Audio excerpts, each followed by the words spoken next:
Hello student, पिछले 7 video में हम लोग जीव जनन कैसे करते हैं इस बारे में हम लोग चर्चा कर चुके हैं और आलैंगिक जनन के बाद हम लोग लैंगिक जनन को भी विस्तार पूर्वक पढ़ चुके हैं, जिसमें हम लोग पुष्पी पादप में लैंगिक जनन को पूरा क्लियर कर चुके हैं और मानव में लैंगिक जनन को हम लोग पढ़ रहे हैं। पिछली वीडियो में हम लोग जो नर जनन तंत्र होता है या नर जनन अंग होता है उसमें कौन सा भाग क्या क्या भूमिका क्या क्या रोल लेता है और हम लोग चित्र के माध्यम से दिखाए थे कि कौन सा भाग का नाम क्या क्या है। इससे स्पष्ट हो गया है। अगर आप लोग नहीं देखे हैं वो सब वीडियो तो जरूर देख लीजिएगा, डिस्क्रिप्शन में लिंक रहेगा। और इस प्रकार के वीडियो पाने के लिए चैनल के साथ जुड़े रहिए और आपको सब्सक्राइब बटन के साथ साथ बेल आइकन भी प्रेस कर लेना है, लाइक और शेयर करना मत भूलिएगा। आइए लेट ना करते हुए वीडियो को स्टार्ट करते हैं। मैं हूं एम सर और आप देख रहे हैं एम सर स्टडी सेंटर। तो आइए शुरू करते हैं। उस वीडियो में हम लोग लास्ट पढ़े थे वृषण के बारे में, जो पहला जो अंग जनन अंग के बारे में, नर जनन अंग के बारे में पढ़े थे। तो आज हम लोग दूसरे भाग को लेकर आए हैं वृषण कोश। ये वृषण कोश है क्या चीज? देखिए, ये जो थैलानुमा रचना होता है हमारे पुरुषों में, ये होता है वृषण कोश, जहां क्या होता है 2 वृषण रहता है। हम लोग पढ़े हैं 2 वृषण रहता है और उस 2 वृषण का काम क्या है? शुक्राणु का निर्माण करना। लेकिन हम लोग वृषण के बारे में पढ़ चुके हैं। वृषण कोश का कार्य क्या है? वृषण कोश मतलब वो थैलानुमा रचना जो हमारे शरीर के बाहर, थैलानुमा रचना जो होता है जहां 2 वृषण होता है, अंडा जैसा रचना, तो उसे हम लोग कहेंगे वृषण कोश, जहां रहता है वृषण। ठीक है, तो यह वृषण के शुक्राणु के निर्माण के लिए ताप का नियंत्रण करता है। बहुत ही इंपॉर्टेंट पॉइंट है कि ताप का नियंत्रण करता है कौन? वृषण के लिए ताप का नियंत्रण करता है यह वृषण कोश। क्योंकि हम लोग जानते हैं कि वृषण जो है वो शुक्राणु का निर्माण करता है और शुक्राणु जो है वो हमारे शरीर के टेम्परेचर से कम टेम्परेचर चाहिए उस शुक्राणु को जीवित रहने के लिए। इसीलिए ऊपर वाला ने क्या किया है कि हम लोगों का वृषण जो है वो वृषण कोश में हमारे शरीर के आंतरिक भाग में नहीं, बाहरी भाग में एक थैलानुमा रचना के साथ दिए हैं। तो इसीलिए वो क्या करता है, अगर ठंडे के मौसम में देखिएगा कि थोड़ा सा सट जाता है वो थैलानुमा रचना, ताकि हमारे शरीर से कुछ ताप ग्रहण कर सके। और गर्मी के मौसम में देखिएगा कि वो जो थैलानुमा रचना है वो पूरा ज्यादा झुल जाता है, ताकि हमारे शरीर में जो टेम्परेचर बढ़ गया है उससे वो दूरी बना के रखे। तो यही है वो कारण। और दूसरा कारण क्या है? ताप का नियंत्रण हो गया। ये वृषण कोश जो थैलानुमा रचना है वो क्लियर हो गया। यह वृषण को स्थित रहने के लिए स्थान प्रदान करता है। क्या प्रदान करता है? स्थान प्रदान करता है। वो तो है ही है, क्योंकि वो वृषण जो है वो वृषण कोश में रहता है। तो वृषण कोश का और एक काम क्या है? वृषण को स्थान देना। ठीक है, अब नेक्स्ट पॉइंट में जाएंगे। शुक्रवाहिनी। शुक्रवाहिनी क्या है? मतलब वाहिनी मतलब नलिका, एक नली, एक पाइप। तो क्या है कि यह शुक्राणु को शुक्राशय तक पहुंचाता है। यह हम लोग जान गए कि ये जो वृषण कोश है जहां वृषण रहता है और उसका काम है शुक्राणु का निर्माण करना, तो शुक्राणु तो यह रह नहीं जाएगा। वो शुक्राणु क्या करेगा? वो अंडाणु तक जाएगा। तो जो मार्ग, जो रास्ता, यहाँ पहले जो शुक्राणु निर्माण हुआ वो शुक्राणु को पहले कहाँ जाना होता है? शुक्राशय में जाना होता है। कहाँ जाना होता है? शुक्राशय में। तो वो शुक्राणु को, वृषण से निर्मित शुक्राणु को शुक्राशय तक ले जाने वाला जो पाइप है ये वाहिका है, नलिका है। इसे हम लोग क्या कहेंगे? शुक्रवाहिनी। यह शुक्राणु को शुक्राशय तक पहुंचाता है। क्लियर है? शुक्रवाहिनी मूत्र नालिका से मिलकर, एक बात ध्यान रखिएगा, ये जो शुक्रवाहिनी है और यहाँ से जो मूत्र नालिका आ रहा है, मूत्र नालिका जो आ रहा है उससे मिलकर संयुक्त नाली बनाता है। क्या बनाता है? संयुक्त नाली। मतलब यहाँ से आ गया मूत्र नालिका और यहाँ से जा रहा है शुक्र नालिका यानी शुक्रवाहिका। तो दोनों जो आपस में इस जगह में मिलता है तो एक संयुक्त नलिका बन जाता है।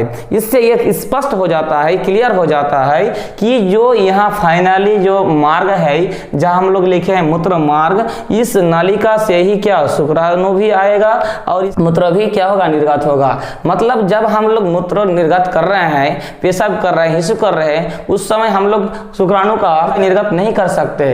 अब जब शुक्राशय का काम चल रहा है, मतलब शुक्राणु निर्गत करने का काम हो रहा है, तब हम लोग अगर सोचेंगे कि अभी हम हिस्सू कर लेते हैं तो ऐसा नहीं होगा। याद रखिएगा कि एक ही मार्ग है, एक ही रास्ता है, शुक्राणु और मूत्र मार्ग जो भी है। ठीक है, एक ही रास्ता है नर में। नेक्स्ट पॉइंट में आ जाते हैं शुक्राशय में। तो शुक्राशय क्या है? तो ये जो वृषण से निर्मित शुक्राणु जो यहाँ पहुंचा, जहाँ शुक्राणु स्थान लेगा, यहाँ संचित होगा, उसे हम क्या कहेंगे? शुक्राशय कहेंगे।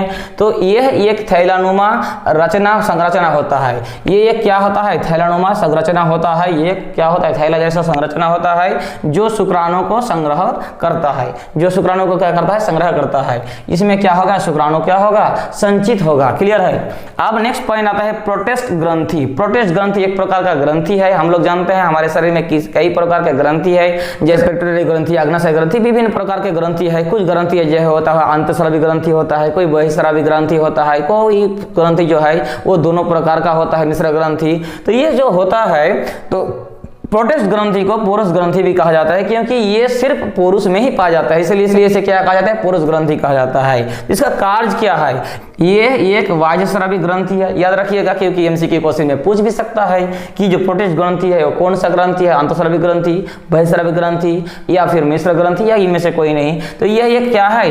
बाह्यस्रावी ग्रंथि है, जो क्या करता है? जो एक प्रकार तरल पदार्थ का निर्माण करता है। क्या करता है? एक प्रकार का तरल पदार्थ का निर्माण करता है, जिसे क्या कहा जाता है? वीर्ज कहा जाता है। क्या कहा जाता है? वीर्ज कहा जाता है। अंग्रेजी में इसे क्या कहा जाता है? सीमेन कहा जाता है। तो याद रखिएगा, अगर पूछ लिया कि सीमेन या वीर्ज कहाँ निर्माण होता है, तो प्रोटेस्ट ग्रंथि के द्वारा निर्मित होता है। अब आते हैं कि यहाँ जब वीर्ज का निर्माण हुआ, वो वीर्ज का कार्य क्या है, जिसे सीमेन कहा जाता है। जनरली हम लोग सोचते हैं कि जो शुक्राणु होता है वही वीर्ज है। जी नहीं, शुक्राणु अलग चीज है, वीर्ज अलग चीज है। शुक्राणु का अंग्रेजी स्पर्म है, सीमेन कहा जाता है वीर्ज को। तो ये थोड़ा सा ध्यान देने एक बात है।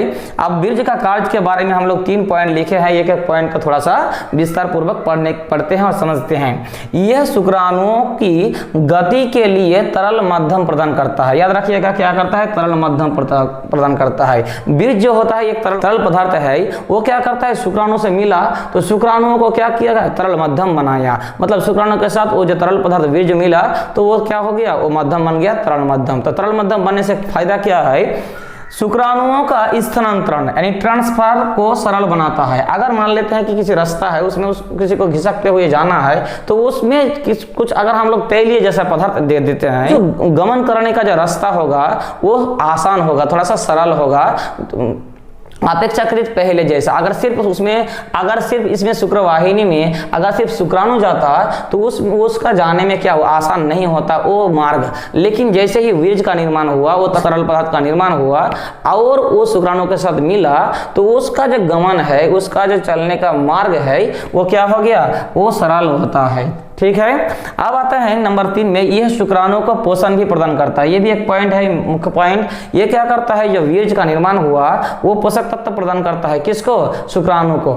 याद रखिएगा, इसीलिए कहा गया है कि ये क्या करता है? पोषण भी प्रदान करता है। क्लियर है? तो ये 3 पॉइंट हम लोग लिखे हैं वीर्ज के कार्य के बारे में। अब आते हैं जो शुक्राणु होता है, स्पर्म होता है, ये होता क्या है? हम लोग स्पर्म जब भी सोचेंगे, शुक्राणु जब भी सोचेंगे, ये कहाँ होता है? याद रखिएगा, ये नर में होता है और शुक्राणु का निर्माण वृषण में होता है। एकदम याद रखिएगा, लाखों बार ये क्वेश्चन आया है एग्जाम में कि शुक्राणु का निर्माण कहाँ होता है, तो वृषण में होता है। शुक्राणु सूक्ष्म संरचनाएं होता है। सूक्ष्म संरचनाएं मतलब अति सूक्ष्म होता है, जिसे हम खाली आंखों से ऐसे देख नहीं सकते। अगर उस स्पर्म को हम देखने का कोशिश करेंगे ऐसे खाली आंखों में तो नहीं देख पाएंगे, इसके लिए सूक्ष्मदर्शी यानी माइक्रोस्कोप की आवश्यकता है। ठीक है, तो शुक्राणु सूक्ष्म संरचनाएं होता है, जिसमें मुख्यतः आनुवंशिक पदार्थ होता है। उसमें क्या होता है? आनुवंशिक पदार्थ मतलब एक पीढ़ी से दूसरे पीढ़ी में आने वाला गुण रहता है उसमें, और तथा इसमें एक लंबी पूंछ होता है। देखिए इस प्रकार होता है, ये स्पर्म इस प्रकार एक स्पर्म होता है। तो छोटे छोटे स्पर्म, छोटा छोटा एकदम बहुत ही सूक्ष्म होता है। उसमें क्या होता है? एक पूंछ होता है, पूंछ नुमा रचना होता है, जिसमें एक लंबी पूंछ होता है। ये लंबी लंबी पूंछ होता है एकदम इस प्रकार, जो उन्हें मादा जनन कोशिका, मादा जनन कोशिका यानी अंडाणु, हम लोग जानते हैं कि नर जनन कोशिका यानी शुक्राणु, मादा जनन कोशिका यानी अंडाणु। तो ये शुक्राणु का काम क्या है? अंडाणु तक पहुंचना। तो उसके लिए उसका बहुत सारा मार्ग है और मार्ग को आसान बनाता है वीर्य। अब क्या है कि मादा जनन कोशिका अंडाणु की ओर तैरने में सहायता करता है। क्या तैरने में सहायता करता है? इससे जो लंबा लंबा पूंछ होता है वो पूंछ क्या करता है, वो शुक्राणु का जो पूंछ है वो अंडाणु तक पहुंचने के लिए तैरने का में क्या करता है, सहायता करता है वो पूंछ। तो इस प्रकार हम लोग लगातार 3 वीडियो में मानव के लैंगिक जनन के बारे में पढ़े और अगले वीडियो में हम लोग मानव मादा जनन तंत्र के भाग के बारे में पढ़ेंगे। इसीलिए आप लोगों को इस प्रकार लगातार वीडियो पाने के लिए आपको सब्सक्राइब जरूर कर लेना है चैनल को और बेल आइकन भी प्रेस कर लेना है ताकि जल्द से जल्द इस प्रकार के वीडियो आपके पास उपलब्ध हो। वीडियो अगर अच्छा लगा है तो एक लाइक और शेयर कीजिएगा। कमेंट बॉक्स में आपका बहुमूल्य कमेंट जरूर कीजिएगा। मिलते हैं अगले वीडियो में, तब तक के लिए धन्यवाद।